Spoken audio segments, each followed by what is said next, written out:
বাবা ফুল যেখানে থাকে ভ্রমরকে বলতে হয় না মধুর লোভে ভ্রমর সেখানে উপস্থিত হয়। আচ্ছা ফুল হলেই সব কি কৃষ্ণ সেবায় লাগে মা? কি গো মা, লাগে? লাগে না।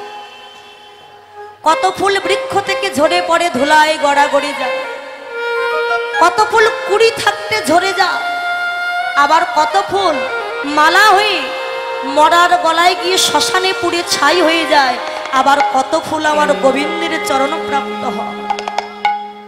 যেমন ফুল হলে কৃষ্ণ সেবাই লাগে না, ঠিক তেমনি মানুষ হলেই সবাই কৃষ্ণ ভক্ত হতে পারে না, অসম্ভব।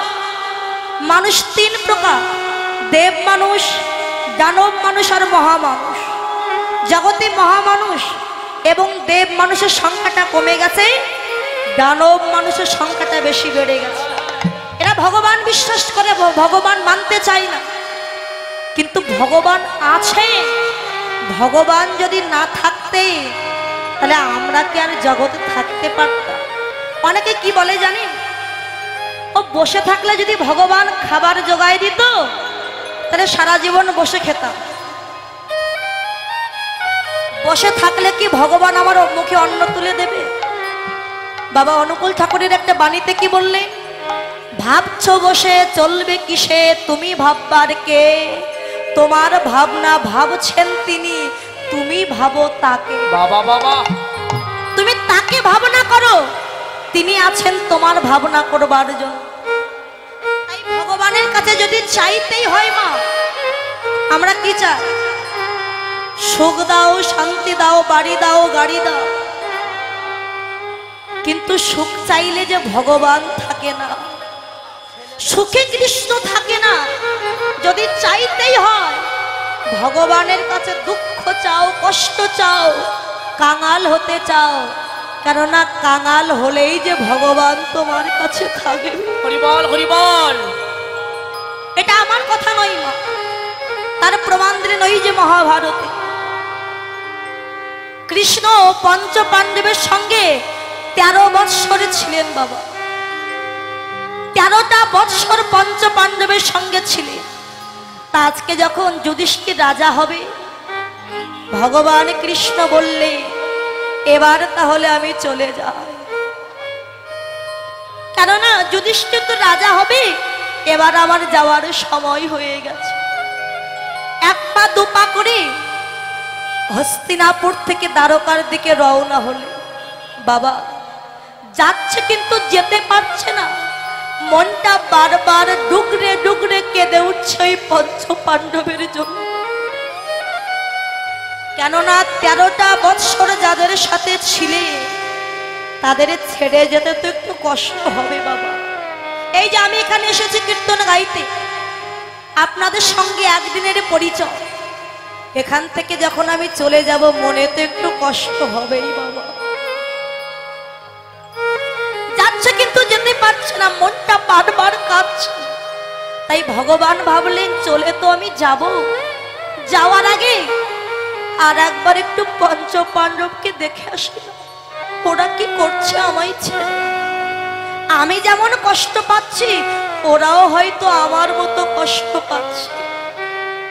আবার এক পা দুপা করে যে হস্তিনাপুরে রাজসভায় প্রবেশ করতে যাবে, হঠাৎ দেখতে পেলে যুধিষ্ঠির রাজা হবে জেনে পঞ্চ পাণ্ডব আনন্দে কত হই হুল্লোড় করছে বাবা।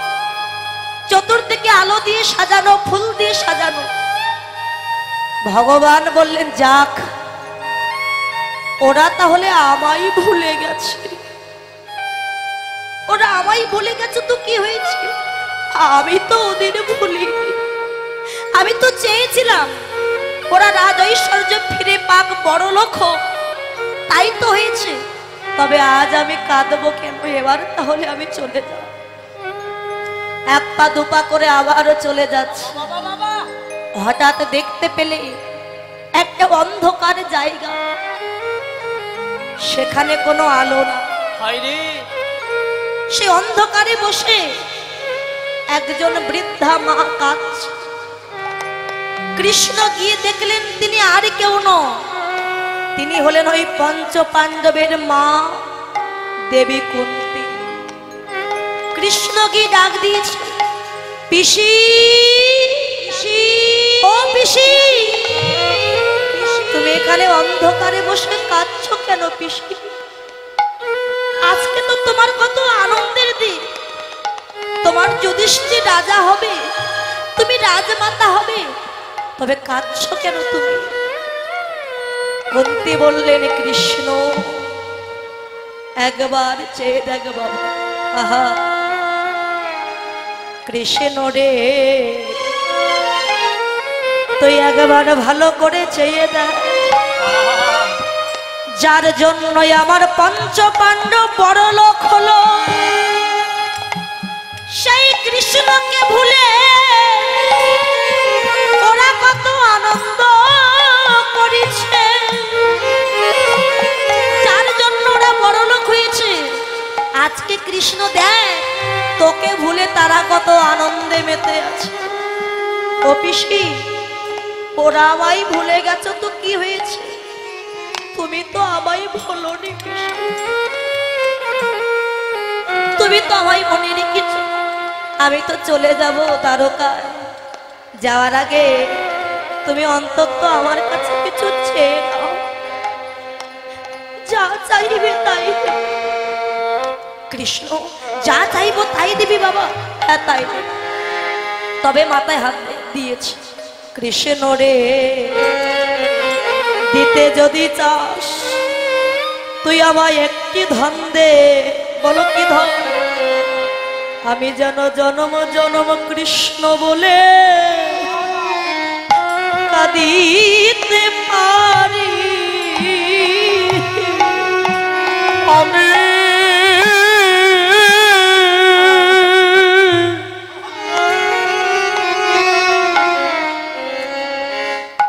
আমি জনমে জনমে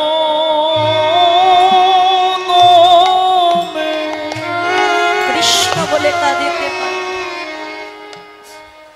কৃষ্ণ বলে কাঁদিতে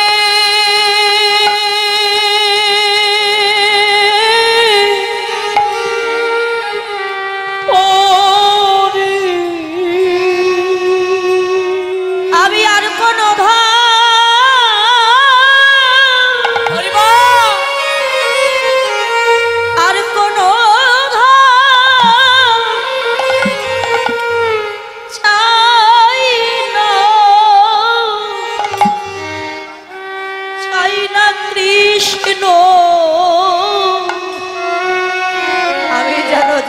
জনম কৃষ্ণ বলে কাঁদিতে পারি। আমি আর কোন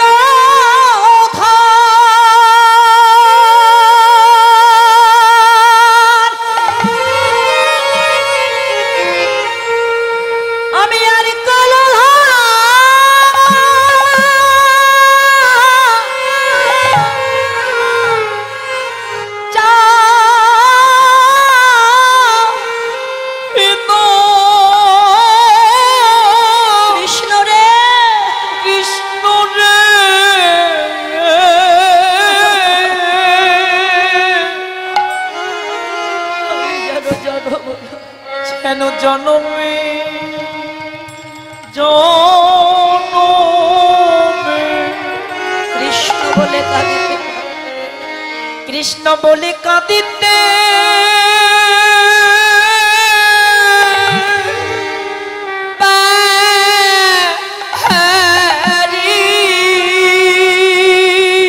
কৃষ্ণ বললেন, ও পিসিমা আর কত কাঁদবে তুমি আমার জন্য? কৃষ্ণ, একটা কথা তুই মাথায় রাখবি, যেদিন বিবাহের আগে আমি আমার বড় ছেলে কর্ণকে জন্ম দিয়েছিলাম, নদীতে ভাসাই দিয়ে আমি কেঁদেছিলাম।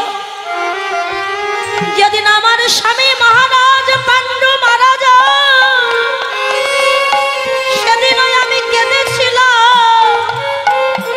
যেদিন ওই কুরুক্ষেত্রের যুদ্ধে আমার বড় ছেলে কর্ণ নিধন হয়েছিল, সেদিনই আমি নিরজনে কেঁদেছিলাম।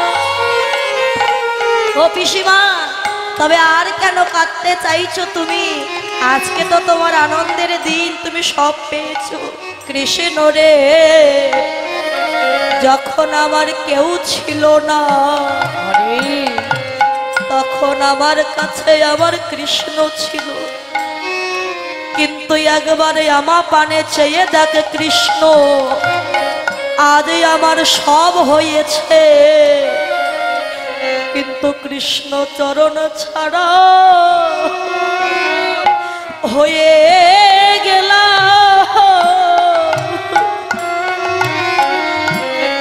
কৃষ্ণ চরণ ছাড়া হয়ে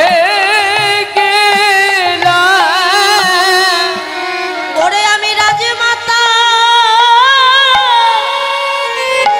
হতে চাই না, কৃষ্ণ চরণ ছাড়া হয়ে গেলাম। আমি রাজমাতা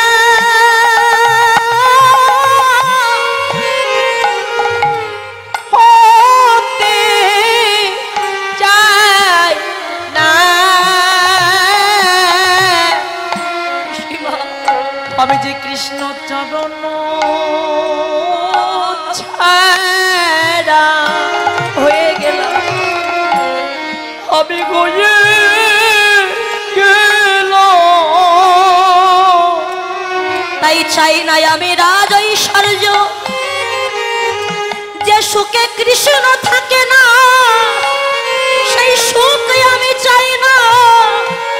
এমন দুঃখ এমন কষ্ট দিও যেন আমি সারা জনমের মতো, যেন আমি কৃষ্ণ বলে কাঁদিতে পারি। হানি তাই ওর হরিব বলে কাঁদিতে পারি, যেন কৃষ্ণ বলে কাঁদিতে পারি। আমি আর কোনো ভাব চাই না, কৃষ্ণ যেন কৃষ্ণ বলে কাঁদিতে পারি। আমি আর কোনো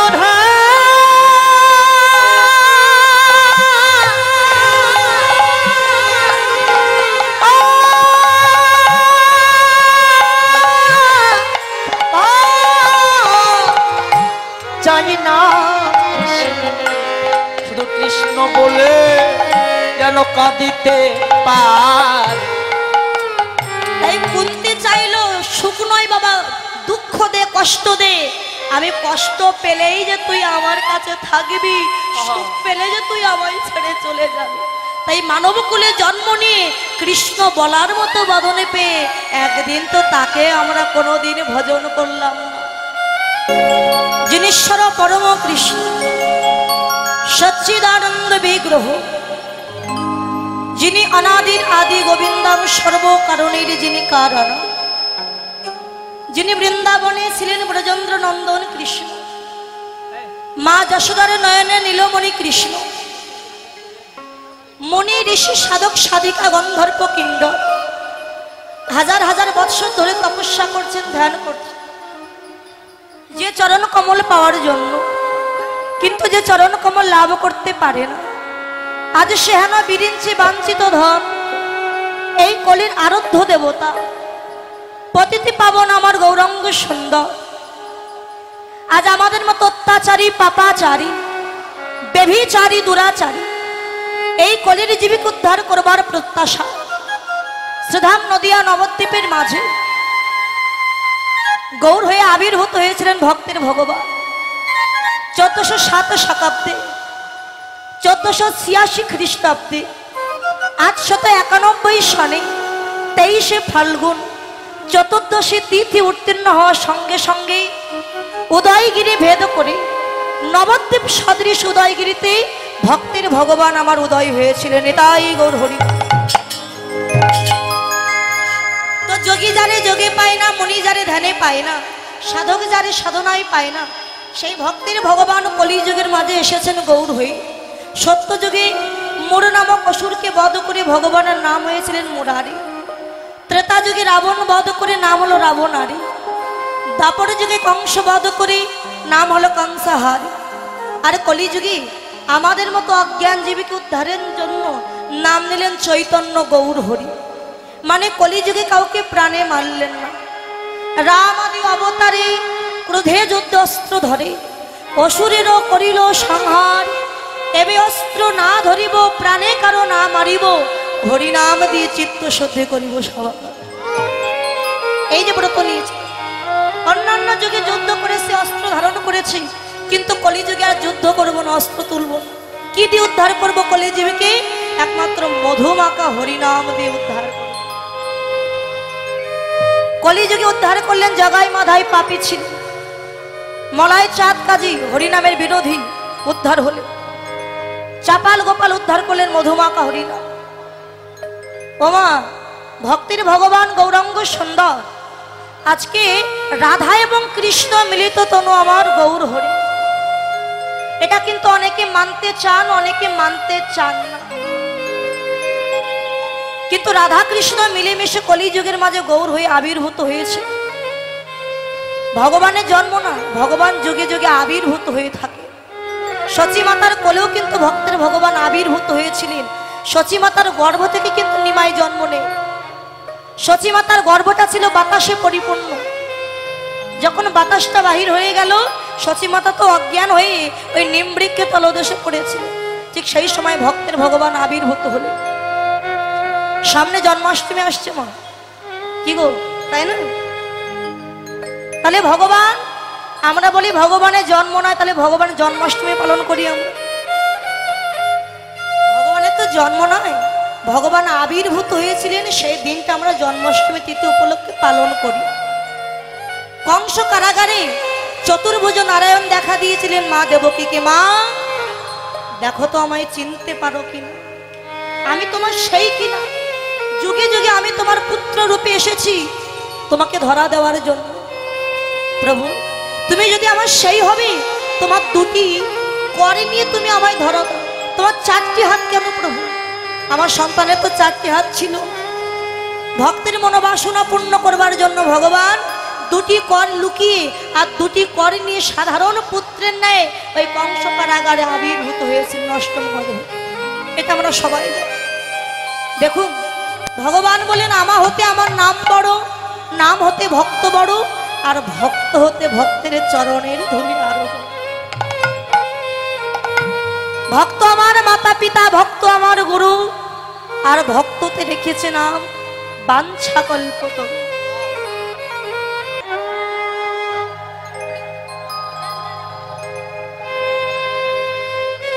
মধুময় বৃন্দাবন ধাম, বৃন্দাবনের শ্রীমতী রাধারানী নির্জন মন্দিরে একান্তে বসে প্রাণকান্তের কথা চিন্তা করছে। এমন সময় তার অষ্টসখী যারা ছিল, ললিতা, বিশাখা, ইন্দুরেখা, চম্পকলতা, অষ্টসখী যারা ছিল, রায়ধনীর কাছে এসে রায়ধনীকে ঘিরে বসেছে। সখী, আনমনা হয়ে বসে আছিস কেন? রায়, তুই কি হয়েছে? সখী, এই নির্জন নিশিতে আমরা তোর কাছে এসেছি কৃষ্ণ প্রেমের কথা, ভালোবাসার কথা আস্বাদন করব বলে। তুই কৃষ্ণ প্রেমের কথা, ভালোবাসার কথা, গুণের কথা একবার বর্ণনা কর না রাধা। রাধারানী বললেন, সখী, নিতুই নিতুই তোদের কাছে কৃষ্ণ প্রেমের কথা, ভালোবাসার কথা, গুণের কথা আমি বর্ণনা করে থাকি, কিন্তু আজকে প্রেমের কথা নয়, গুণের কথা নয়, আমি রূপের কথা বর্ণনা করব তোদের সম্মুখে। যমুনায় জল আনতে গিয়ে আমি যে অপরূপ রূপ দর্শন করলাম, যে রূপের এখন ডুবাই ত্রিভুবন সর্বপ্রাণে করে আকর্ষণ, সেই রূপের মানুষের কথা তোদের কাছে আমি একটু বর্ণনা করব। সখীরা বললেন, রাধে, রূপের কথা বলবি? তাহলে একটু সহজ করে বলিস, আমরা যেন বুঝতে পারি। সখীরে, আমি যেটুকু দেখেছি সেটুকু হয়তো বর্ণনা করতে পারবো না, কেননা এই যে একের দেখা অন্যের বলা। রূপ দেখেছে কে? নয়ন। নয়নের শুধু দেখার ক্ষমতা আছে কিন্তু বলার ক্ষমতা না। পরিবেশন করবে বদন, এই বদনের শুধু বলার ক্ষমতা আছে কিন্তু দেখার ক্ষমতা না। তাই একজন দেখেছে, একজন বর্ণনা করবে। আমি কিঞ্চিত বর্ণনা করছি, তোরা শ্রবণ কর।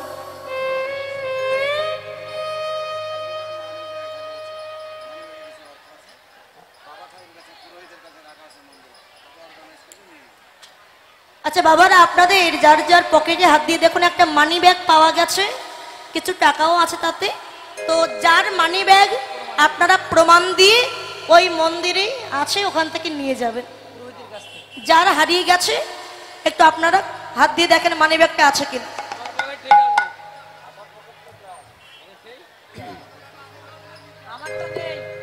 আপনারা দেখবেন কি? দেখুন এনারা দেখছে, এনারা মানি ব্যাগ নিয়ে আসলে এসেছে।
রাহুল কর্মকার তার সুস্থতার জন্য এই পালার ব্যয়ভার বহন করেছেন ওনারই বাবা বিজন কর্মকার, মা পারমিতা কর্মকার এবং দাদা রোহন কর্মকার। তো এই পালার ব্যয়ভার বহন করেছেন রাহুল। উনি অসুস্থ, তার সুস্থতা কামনার জন্য আপনারা সাধুগুরু বৈষ্ণব একটু আশীর্বাদ করবেন, গোবিন্দ তাকে যেন সুস্থ করে দেয়, সুস্থ হয়ে আবার সাধুগুরু বৈষ্ণবের বাজারে এসে সাধু সঙ্গ ভক্ত সঙ্গ করতে পারে এবং ওনার পরিবারের সকলে যেন ভালো থাকে, সুস্থ থাকে, সকলে তার জন্য আশীর্বাদ করবে। নিতাই গৌর হরি বল, হরি বল, হরি বল।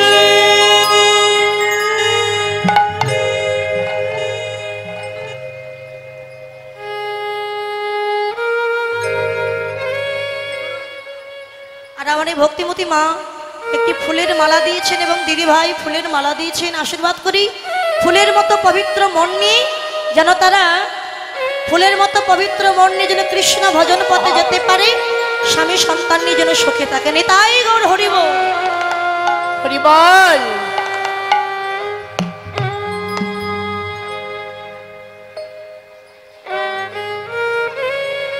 তো রায়ধনী বললেন সখিরি যেটুকু দেখেছি বর্ণনা করতে পারবো না, কিঞ্চিত বর্ণনা করতে শ্রবণ। যমুনা থেকে জল নিয়ে আমি যেই উঠলাম দেখলাম কদম্ব বৃক্ষে তলদেশে কৃষ্ণ দাঁড়িয়ে আছে। আমার লক্ষ্যটা গেছে গোবিন্দের বদন মণ্ডল পানে। এই বদন দর্শন করে কি মনে হলো জানিস সখিরে? বদ্র মুখ মণ্ডলা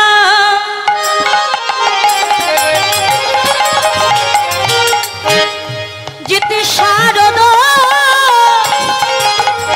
সুধাকার মধুর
ওই তপনতা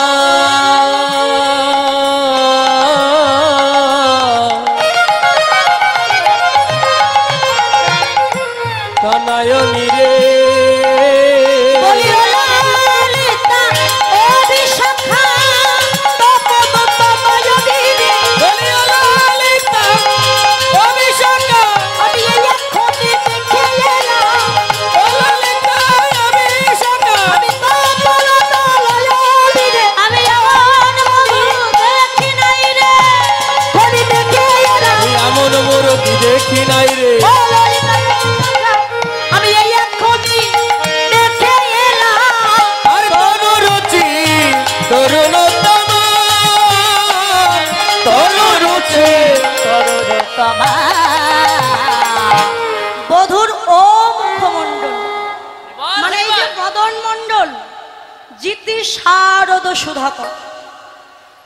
সুধাকর মানে আমি আগেই বলেছি চাঁদ, যে কোনো চাঁদ নয় মা। সব থেকে কোন পূর্ণিমা চাঁদের জ্যোতি বেশি গো মা? আমি বলবো আমি বলবো যিনি যিনি ঘুমাচ্ছেন তিনি বলুন কোন পূর্ণিমা চাঁদের জ্যোতি বেশি? সব থেকে শরৎকালীন রাস পূর্ণিমার চাঁদের জ্যোতি বেশি। তো শরৎকালীন পূর্ণিমার যে চাঁদের জ্যোতি, সেই চাঁদের জ্যোতি যেন আমার গোবিন্দের বদন জ্যোতির কাছে হার মেনে গেছে, আচ্ছা তুলনা হয়। তনু রুচি, তনু মানে দেহ, রুচি মানে কান্তি। তরুণ ও তমাল, বৃন্দাবনে তমাল বৃক্ষ ছিল, তমাল কালো আর কৃষ্ণ কালো। সেই তমাল বৃক্ষের জ্যোতিও যেন কৃষ্ণ কালোর জ্যোতির কাছে হার মেনে গেছে, তুলনা হয় না সখী। ও সখী, ওই যমুনার জলে জল আনতে গিয়ে হ্যাঁ আমি আর অদ্ভুত কি দেখলাম জানো? আর কি দেখেছিস বল এই, হ্যাঁ শোন কি দেখলাম। বল ওই যমুনার জলে জল আনতে গিয়ে আমি 24.5টি চাঁদ দেখিলাম। এই, আমি 24.5টি চাঁদ দেখিলাম। আমি 24.5টি চাঁদ দেখিলাম আমি এমন কভু দেখি নাই রে। টন আমি 24.5টি চাঁদ দেখিলাম। আমি এমন কভু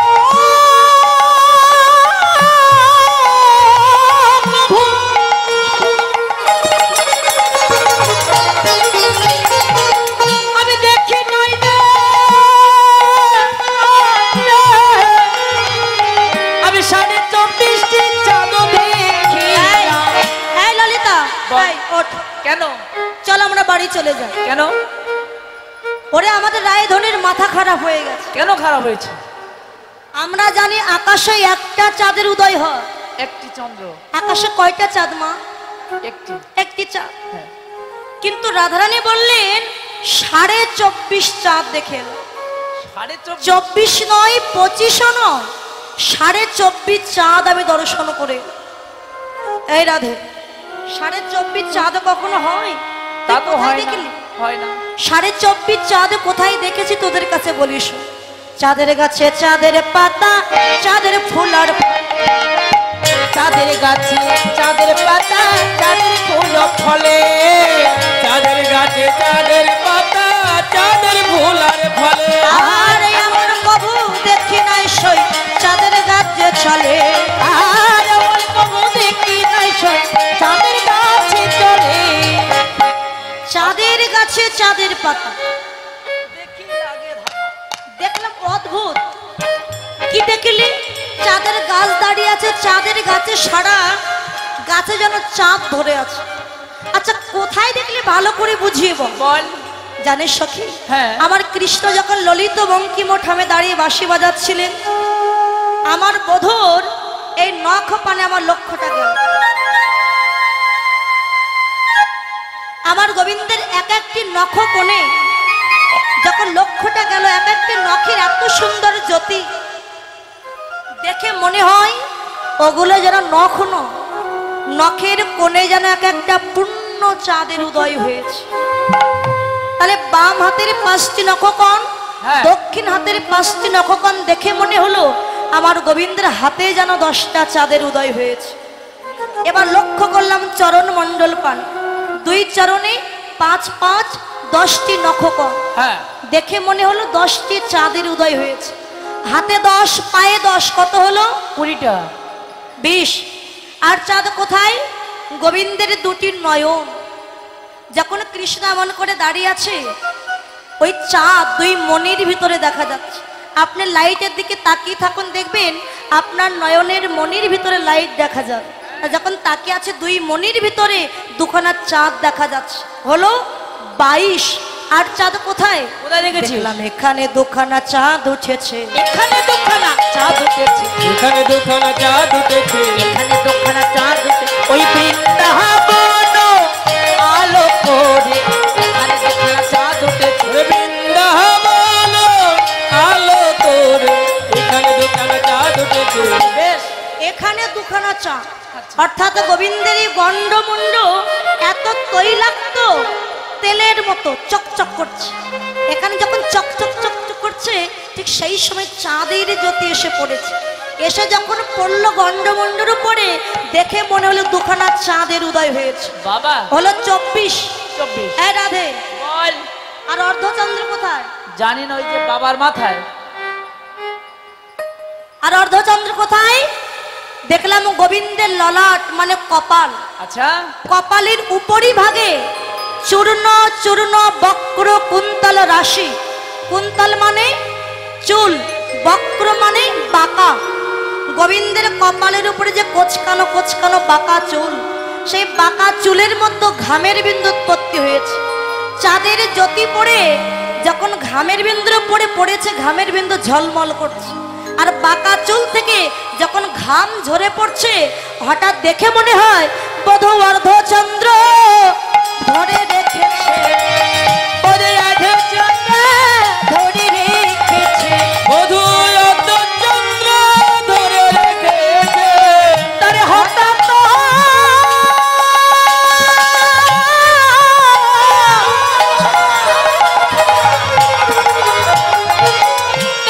এই মন্দির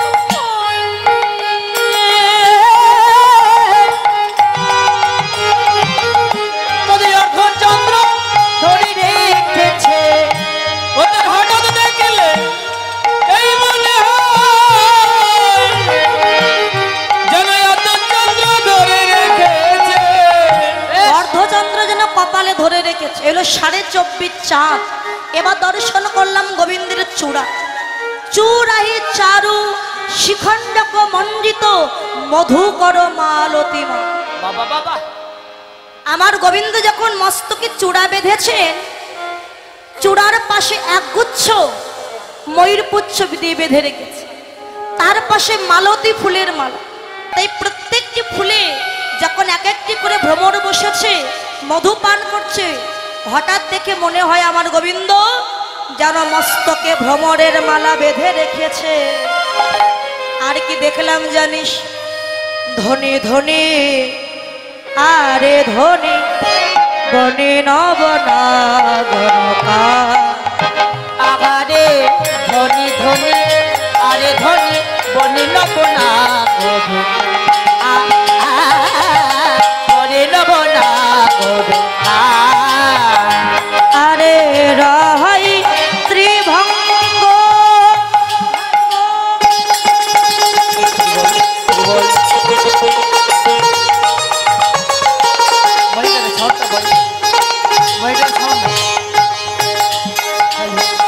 রহাই ত্রিভঙ্গ ভুবন বনমা।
শ্রবণ করছে তারাও ধনী, বাহ্যিক জগতে ধনী নয়, কৃষ্ণ ধনের ধনী। বনি নব রাগর রাহাই ত্রিভঙ্গ। কৃষ্ণ যখন বাঁশি বাজাচ্ছে, ভুবন মনমোহন মধুর মুরলী করু গান, ওই মুরলীর গানে যারা জগৎ নৃত্য করছে, আমার গোবিন্দ ত্রিভঙ্গ ঠামি বাঁশি বাজাচ্ছে। এবার দর্শন করলাম ললাটের যে তিলক, টলমল অলকা, তিলকে মুখ ঝলকা, টলমল অলকা, তিলক মুখ ঝলক, টলমল অলকা, তিলকে মুখ ঝলকা। ভঙ্গ কি ধনুয়া ধুনা, ভঙ্গ কি ধুলাই, ধুলাই। টলমল অলকা, অলকা মানে কি মা? আমা এই যে তিলক দেয়, তিলকের পাশে বিন্দু দেয় না, এমন করে বিন্দু দিয়ে সাজিয়ে দেয়, ওইগুলোকে বলে অলকা, অলকা বলি। তো এই যে গোবিন্দের এই তিলকের পাশে যে অলকা বলিগুলো দিয়েছে, এই অলকা বলিতে যেন বদনটা ঝলমল ঝলমল করছে, আর মনে হচ্ছে বিন্দু থেকে যেন রাশি রাশি যেন মুক্তা ঝরে পড়ছে, এত সুন্দর দেখতে। এবার দেখলাম কি গোবিন্দের অঘ, ভাঙ্গ কি ধনু অধুনা, ভাং শব্দে ভুরু, আমার এই গোবিন্দের যুগল ভুরু এত সুন্দর দেখতে, মনে হয় ভুরু নয়, ধনুক যেমন বাঁকা, আমার গোবিন্দের যুগল ভুরু ঠিক ধনুকের মতো বাঁকা দেখলাম। এবার দেখলাম অধর, বান্ধলে বন্ধ অধরে মধু মাখলো, বান্দির বন্ধু ধরে মুখ বাঁধালো, বান্ধলে বন্ধ করে মুখ মাখালা, মধুর মধুর আর মধুর মধুর মধুর। বান্ধুলি, বান্ধুলি ফল কাকে বলে? বান্ধলি ফল আপনাদের দেশে কি বলে আমি জানি না, পটল পটল তবে ওই যে বাগানে হয়, পাখিতে খায়, বাগানে হয়। তালাকুচ ফল আপনাদের দেশে কি বলে? পটল পটল তালাকুচ ফল। তালাকুচ ফলের ফুলটা কেমন দেখতে হয়? সাদা। সাদা ফলটা কেমন হয়? সাদা সবুজ। যখন পেকে যায় কেমন রং হয় বাবা? সাদা।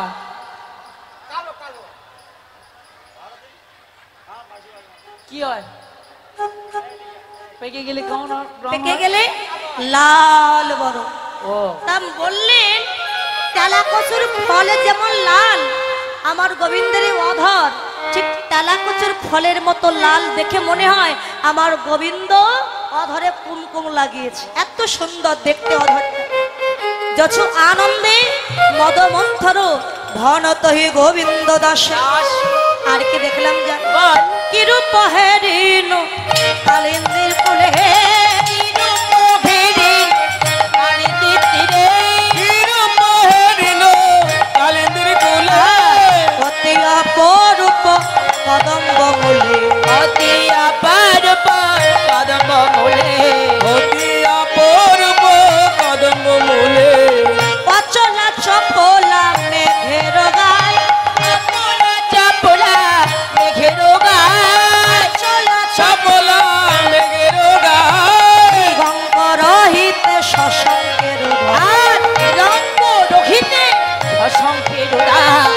হৃদঙ্গ রইতে শশাঙ্কের উদয়। আমি এই এখনই দেখে এলাম, আমি এই এখনই দেখে এলাম, আমি এই এখনই দেখে এলাম, এমন কবু দেখি নাই রে, এই এখনই রূপ দেখে এলাম, এমন কবু দেখি নাই রে, এই এখনই দেখে এলাম।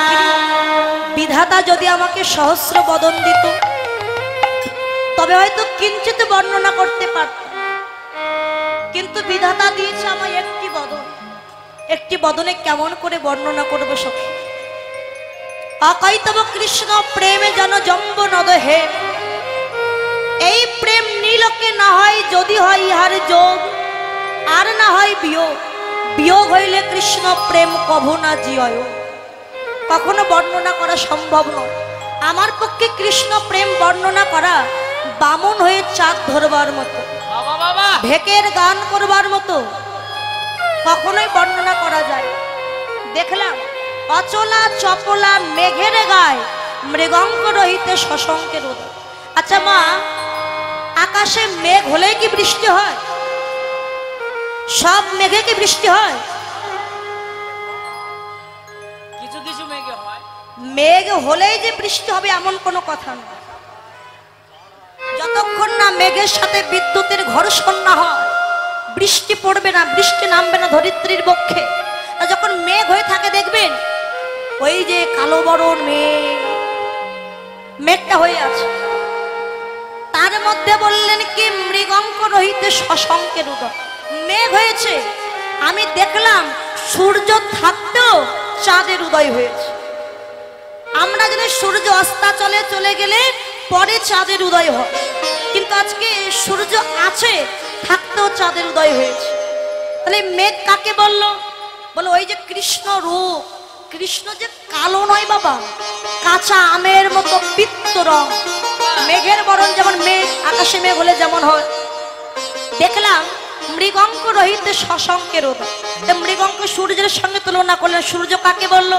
ওই যে বললাম প্রভাতকালে যখন সূর্যের উদয় হয় গোলাকৃতি লাল, ঠিক যেন গোলাপ ফুলের পাপড়ির মতো লাল। তাই একটু আগে রায়ধনী যে অধরের কথা মানে ঠোঁটের কথা বললেন, এই দুটি অধর লাল বর্ণ অধর, মনে হলো এখানে যেন সূর্যের উদয় হয়েছে, উকি দিচ্ছে, সূর্য উকি দিচ্ছে, আর তার মধ্যে চাঁদের উদয় হয়েছে। চাঁদ কাকে বললেন? ওই যে তিলক, তিলকের মধ্যভাগে যে বিন্দু, ওই বিন্দুকে দেখে মনে হয় চাঁদের উদয় হয়েছে। সূর্য থাকতেও চাঁদের উদয় হয়েছে। নাচিছে ময়ূর জলদ পরি, নাচিছে ময়ূর জলদ পরি, নাচিছে ময়ূর জলদ পরি, বলে কোলো সব চাঁদের ঘিরে, বলে কোলো সব বলি কোলো সব চাঁদের ঘিরে। ললিতারে আকাশে যখন মেঘ হয় তখন বনে ময়ূর পেখম তুলে নৃত্য করে, কিন্তু আজকে দেখলাম মেঘের উপরে ময়ূর নৃত্য করছে। ললিতা বলে রাধে মেঘের উপরে কখনো ময়ূর নৃত্য করতে পারে? আরে দেখলাম তো। ময়ূর নৃত্য কাকে বললি, মেঘ কাকে বললি? সখী আমার গোবিন্দের চাচুর চিকুরি কেশ, এই যে চাচুর চিকুরি কেশ, তার উপরে যে ময়ূর পুচ্ছ বেঁধে রেখেছে, এই চাচুর চিকুরি কেশ হঠাৎ দেখলে মনে হয় একখণ্ড কালো মেঘ জমেছে এখানে। তার উপরে যে ময়ূর পুচ্ছ বেঁধে রেখেছে, ময়ূর পাখা, বাতাসের মৃদমন্দ গতিতে ওই ময়ূর পাখাটা মাথার উপরে এমন করে দুলছে, দেখে মনে হয় মেঘের উপরে ময়ূর নৃত্য করছে।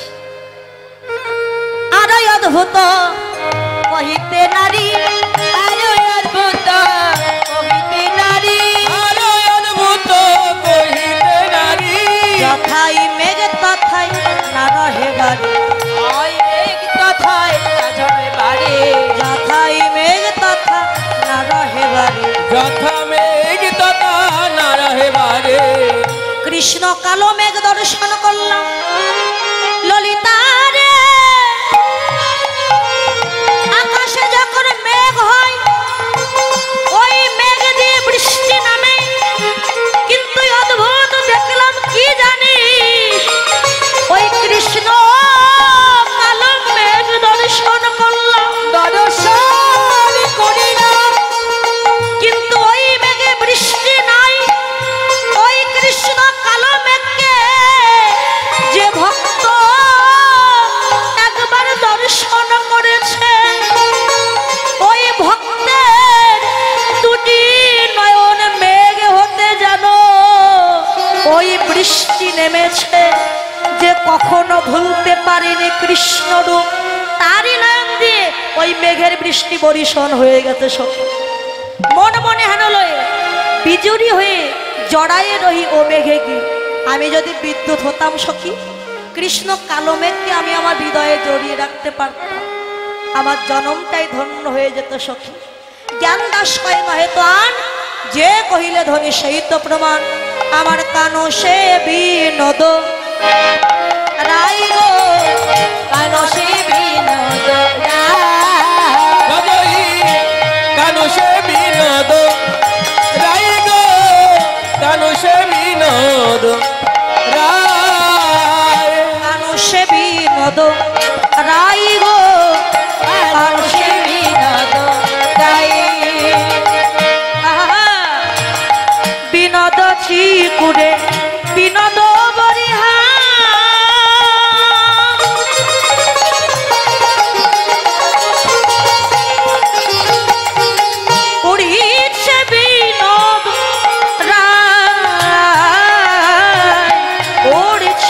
বিনোদ বিনোদ চিকুরে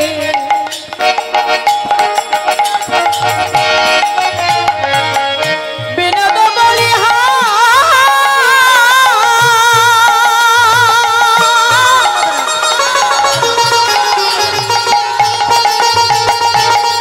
উড়েছে বিনোদ আইরে উড়েছে বিনোদ বিনোদ কপালে বিনোদ তিলক বিনোদ কপালে বিনোদ তিলক বিনোদ বিনোদ সাজে বিনোদ বিনোদ সাজে বিনোদ অধরে বিনোদ মুরলী বিনোদ অধরে বিনোদ মুরলী বিনোদ বিনোদ সাজে বিনোদ বিনোদ বাজে বিনোদ বিনোদ বিনোদ বাজে বিনোদ বিনোদ বিনোদ বাজে বিনোদ মুরলী বিনোদ বিনোদ বিনোদ বাজে বিনোদ অধরে বিনোদ মুরলী বিনোদ বিনোদ বিনোদ বাজে বিনোদ গলায় বিনোদ মালা বিনোদ গলায় বিনোদ মালা বিনোদ বিনোদ সাজে বিনোদ বিনোদ সাজে কোন বিনোদিনী বিনোদ গাথনি কোন বিনোদিনী বিনোদ গাথনি গেছে বিনোদ ফুলে যেতে বিনোদ ফুলে বিনোদ বিনোদ বিনোদ দোলে বিনোদ বিনোদ বিনোদ দোলে বিনোদ গলায় বিনোদ মালা বিনোদ বিনোদ বিনোদ দোলে বিনোদ গলায় বিনোদ মালা বিনোদ বিনোদ বিনোদ দোলে বিনোদ বিনোদ দোলে গো বিনোদ বিনোদ দোলে আচ্ছা। বিনোদ মানে কি? বিনোদ মানে পুরাতন অনেক মায়েরা বলেন বিনোদ আমার ভাসুরের নাম। আসলেন না বিনোদ মানে নতুন। নতুন বলেন বিনোদ বিনোদ মানে যা কিছু দেখছি কৃষ্ণের অঙ্গে, ফুলের মালা, তিলক, হাতের বাঁশি, সব কিছু নতুন, সব নব নবায়মা। বিনোদ কটিতে বিনোদ ধটি, বিনোদ কোটিতে বিনোদ ধটি বিনোদ কোটিতে বিনোদ ঘটি বিনোদ কোটিতে বিনোদ ঘটি বিনোদ বিনোদ সাজে, বিনোদ বিনোদ সাজে বিনোদ চরণে বিনোদ নুপুর, বিনোদ চরণে বিনোদ নুপুর বিনোদ বিনোদ বাজে, বিনোদ বিনোদ বাজে ওই না বিনোদ বিনোদ বিনোদ বাজে, বিনোদ বিনোদ বিনোদ বাজে বিনোদ তরুতে বিনোদ নুপুর বিনোদ বিনোদ বিনোদ বাজে বিনোদ চরণে বিনোদ নুপুর বিনোদ বিনোদ বিনোদ বাজে বিনোদ বিনোদ বাজে রে বিনোদ বিনোদ বাজে কৃষ্ণের চরণের নুপুর, সেটাও বিনোদ বিনোদ বাজছে। নুপুর বেজে কি বলে? কিকিনি কিকিনি কিকিনি কিকিনি মানে কি কিনবো? রাই কিনবো নাকি শ্যাম কিনবো? পদকর্তা বললেন নুপুর যদি কিনতেই হয় তুমি রাই কেনো, কেননা যেজন আশ্রয় করিয়া ভজে তারে কৃষ্ণ নাহি ত্যাজে, আর সব মরে সবে মরে কারণ আশ্রয় হলো রাধা, বিষয় হলো কৃষ্ণ। যদি রাধা ভজন করতে পারো তুমি কৃষ্ণকে এমনিতেই পেয়ে যাবে, আর কৃষ্ণ ভজন করলে শুধু কৃষ্ণই পাবে, আর কিছু না।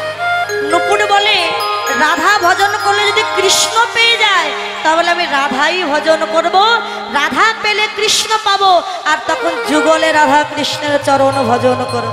হরি বল হরি বল হরি বল